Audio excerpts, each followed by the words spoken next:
Okay, let's start question number 13. I'm also going to upload this question on YouTube so everybody can see and get a benefit from this question. So let's do it on question number 13, which is about related to pod question and which is seem to be very difficult, but if you follow all these steps, definitely you will pass the exam. And the weightage of this question is about 40, I think 40 marks in the exam. So make sure you have do the same step, otherwise you will lose your 50 marks, which is really bad.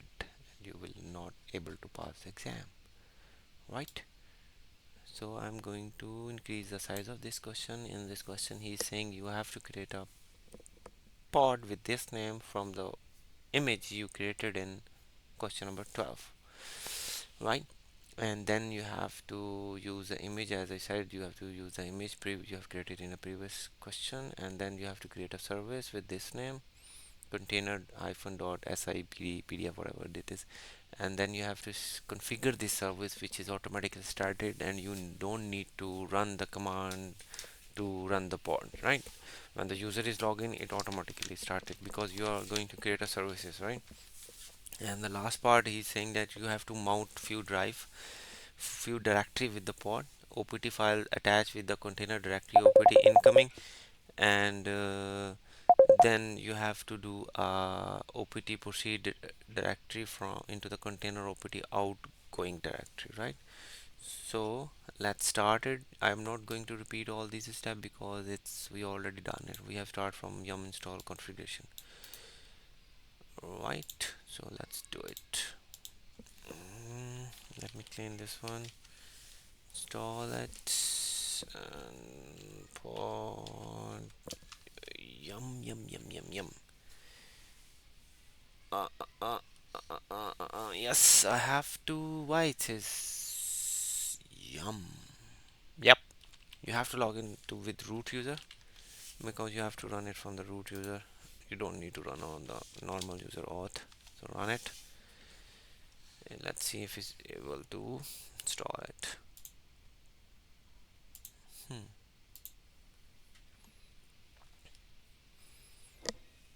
Yeah, you can see it installing few packages in the when I run these command in the exam, it's also installs few new package, which is really helpful. So you make sure you are running this one, right? So this is done. So next command you are going to run it. I'm clear the screen so you can guys easily see it. So you have to run this command, and then you have to run the socket command. These are the just service you have to run it and start it. And then this one socket command, and make sure you enable it. These four command you have to run it. Pod socket and then enable it. If you want to check the status, you can check it. I'm not going to check it. It's take time, but you don't need to check in the exam. If it's enabled, then it's sure it is running, so don't waste your time. Podman socket is done. So I'm running all these commands with root user. I will let you know when you are going to run with the command with normal. So this is the files, I think, yeah. And then this directory, the second directory is this one. And now you're going to give a permission to the user, normal user, because this user need to directory to run the pod, right? Make sure you have follow all these steps. You have to remember it because you have to run those command exactly right now what I'm running it, right? So I don't know. 1 second. Open file. I don't know why, but let's do it. We have to create it. This directory. Oh, come on, not this one. I don't know. I created it out. Oh, this one is not out proceed. This one is this one. This is the correct file. You have to create it. I'm sorry. Mkdir, like this one, and then you have to run this command. Okay, this is done. Okay, now you have to log into with normal user because you are going to run the few command, right? And make sure you are on normal user because your image must be your image podman images, I think, yeah, podman image. Your image must be under normal user, not on root user. make sure, remember, in the exam you are on this alth user, because you are going to get the same user in the exam. So this is your image, you created it. Now you, with the using this image, you are going to run the command pod, right? So this is your pod command, pod run, and dit is used for run the pod in the background. This is the name of the pod, and -v, you are going to mount these directly to inside the pod. -z is for SE Linux. You have to, it's up to you, but I prefer to run it, right? Then you have to run it, and you can see it's run. Podman ps command will show you the pod is running, right? So, and next step is we are going to create a service. So now we are going to create a services, because we need to run the pod, right? So you have to run this command, and then you have to run, I'm not typing it because it's time consuming, so I'm just copy paste it. I'm sorry. So you have to go log in into, you have to go to in this directory, and then you have to generate the file. Oh, come on, right?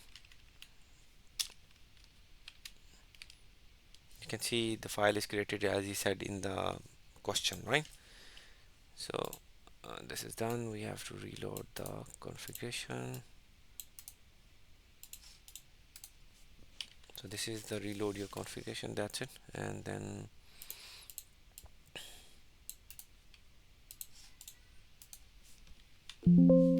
you have to start the service. Once it's started, make sure you enable it. If you don't enable it, you will get a 0 marks in the exam. So this is enabled. You can, if you have time, you can check the status,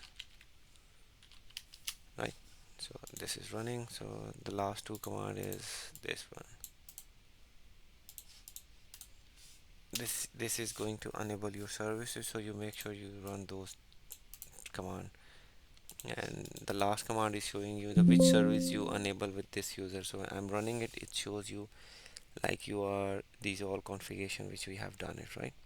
So this is done. These are the steps you make sure you remember, and you have to exercise it. I'm going to exit it. When I'm going to log in it, you can see the pod must be running. If it's not running, then you are failed. That's it. Oh, great, the pod is running, right?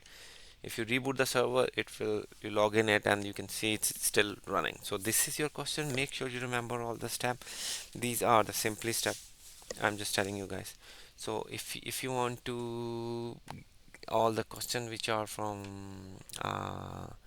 what it called, the RHCSA exam, I'm just creating all the video for all the questions, and I'm going to put on the Udemy. I will share the link with you, so you can, I'm sharing it so you can see it. Come on, where are you, man? Yeah, so let me show you.